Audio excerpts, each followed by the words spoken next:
Assalamualaikum warahmatullahi wabarakatuh.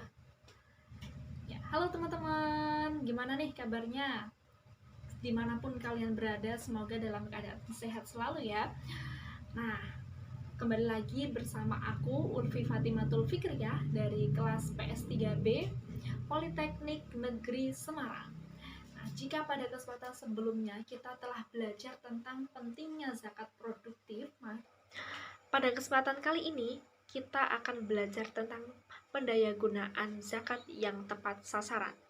Pendayagunaan sendiri berasal dari kata guna yang berarti manfaat.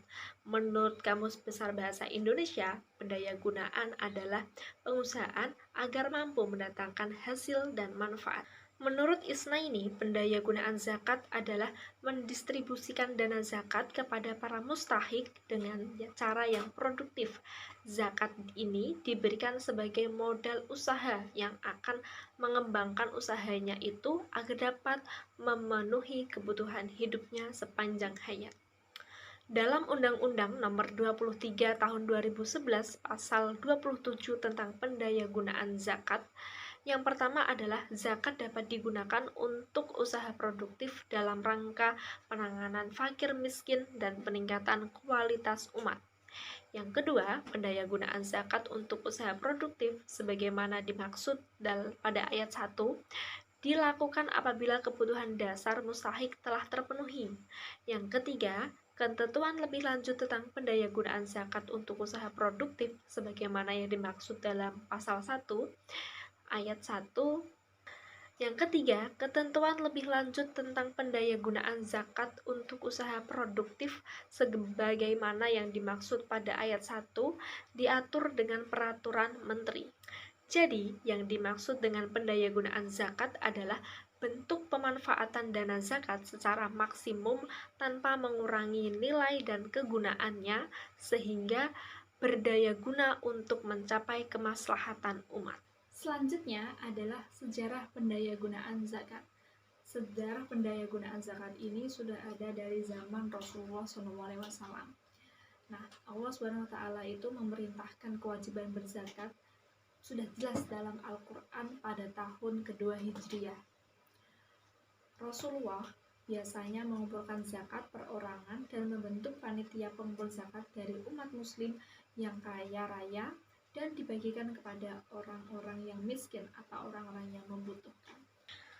Golongan penerima zakat juga ada di dalam Al-Quran Surat At-Taubah ayat 60, yang artinya, sesungguhnya zakat-zakat itu hanyalah untuk orang-orang fakir, orang-orang miskin, pengurus-pengurus zakat, para mu'alaf yang dibujuk hatinya, untuk memperdagangkan budak, orang-orang yang berhutang, untuk jalan Allah, dan untuk mereka yang sedang dalam perjalanan, sebagaimana suatu ketetapan yang diwajibkan Allah dan Allah Maha Mengetahui lagi Maha Bijaksana.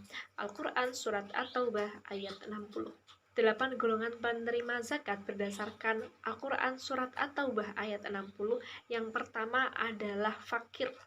Fakir merupakan orang yang hampir tidak mempunyai apa-apa sehingga menyebabkan tidak mampu memenuhi kebutuhan pokok hidupnya. Yang kedua adalah miskin. Miskin merupakan orang yang memiliki harta namun tidak cukup untuk memenuhi kebutuhan dasarnya atau kebutuhan pokoknya. Yang ketiga adalah amil.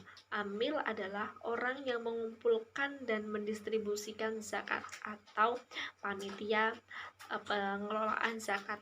Yang keempat adalah mu'alaf, yaitu orang yang baru masuk Islam dan membutuhkan bantuan untuk menguatkan tauhid dan syariahnya. Yang kelima adalah riqab.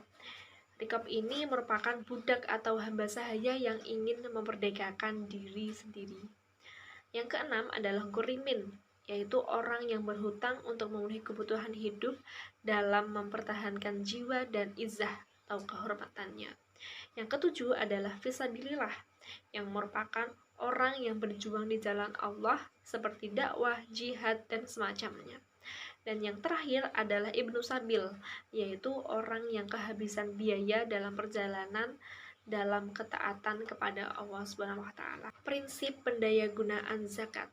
prinsip pendayagunaan zakat ini ada 3. Yang pertama, diberikan kepada 8 asnaf atau mustahik zakat.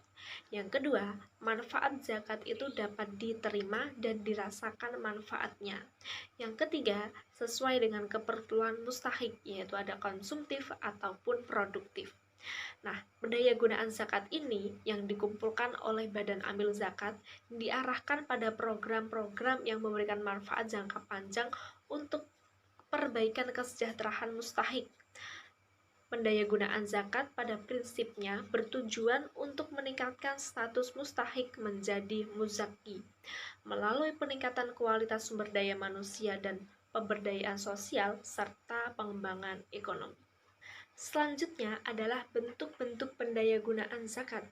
Bentuk-bentuk pendistribusian yang umum dilakukan oleh sebagian besar lembaga amil yang ada di Indonesia saat ini sudah berkembang. Yang awalnya lembaga-lembaga ini melakukan pendayagunaan dengan cara yang konsumtif, namun pada saat ini sudah mulai tersadar untuk melakukan pendayagunaan secara produktif. Berikut merupakan penjelasan mengenai bentuk-bentuk pendistribusiannya.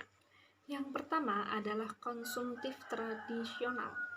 Konsumtif tradisional merupakan zakat yang dibagikan kepada mustahik untuk dimanfaatkan secara langsung. Nah, untuk dimanfaatkan ini bisa dimanfaatkan untuk kebutuhannya sehari-hari. Nah, seperti halnya pembagian zakat fitrah berupa beras dan uang yang dibagikan kepada para mustahik zakat setiap bulan Ramadan, atau pembagian zakat mal kepada fakir miskin misalkan untuk bencana alam dan lain sebagainya. Yang kedua adalah konsumtif kreatif. Nah, konsumtif kreatif ini zakat diwujudkan dalam bentuk atau berupa barang-barang yang berbeda dari semulanya. Misalkan saja pemberiannya ini dalam bentuk alat-alat sekolah ataupun beasiswa untuk pelajar ataupun sarung atau mukena untuk ditaruh di masjid dan lain sebagainya. Yang ketiga adalah produktif tradisional. Ini merupakan salah satu bentuk pendistribusian zakat yang mana zakat yang diberikan dalam bentuk barang-barang produktif seperti halnya bantuan ternak, kemudian bantuan mesin ataupun alat-alat pertukangan, bantuan sapi perah ataupun sapi untuk membajak sawah, dan juga mesin jahit, dan masih ada contoh-contoh yang lainnya. Nah, pemberian dalam bentuk barang-barang yang produktif ini diharapkan mampu menciptakan lapangan kerja baru atau suatu usaha untuk membuka lapangan kerja baru untuk fakir miskin ataupun mustahik zakat. Yang keempat, sekaligus yang terakhir, yaitu pendistribusian dalam bentuk produktif kreatif. Nah, pendistribusian ini zakat yang diwujudkan dalam bentuk pemberian modal baik untuk pembangunan proyek sosial atau menambah modal usaha kecil seperti pembangunan sekolah, sarana kesehatan atau tempat ibadah, maupun sebagai modal usaha untuk pengembangan usaha para pedagang kecil agar nantinya para pedagang kecil itu mampu berkembang dan juga bersaing di era industri 4.0 saat ini. Ya, sampai di sini dulu teman-teman pembahasan kita tentang pendayagunaan zakat yang tepat sasaran. Nah, yang saya di sini mau menitik beratkan bahwasanya pemberdayaan zakat yang tepat sasaran ini memang kita harus menimbang kembali sasaran kita. Kita harus menimbang target kita harus menimbang mustahik zakat kita. Seperti itu, jangan asal kita memberikan bantuan tapi nantinya tidak ada kelanjutannya seperti itu, atau malah kita bahkan salah sasaran. Seperti itu, jangan sampai seperti itu ya teman-teman ya. Nah, kemudian selain itu juga kita dalam mendistribusikan barang juga kita harus melihat-lihat sasaran kita, apakah mereka itu pedagang kecil ataupun mereka adalah fakir miskin yang hanya mungkin kebutuhan mendesaknya saja yang mereka butuhkan. Nah, kita juga harus melihat bentuk-bentuk pendistribusian kepada siapa sasaran kita. Ya, mungkin demikian teman-teman yang dapat Fatim sampaikan. Sampai bertemu di lain kesempatan. Terima kasih. Wassalamualaikum warahmatullahi wabarakatuh. Dadah.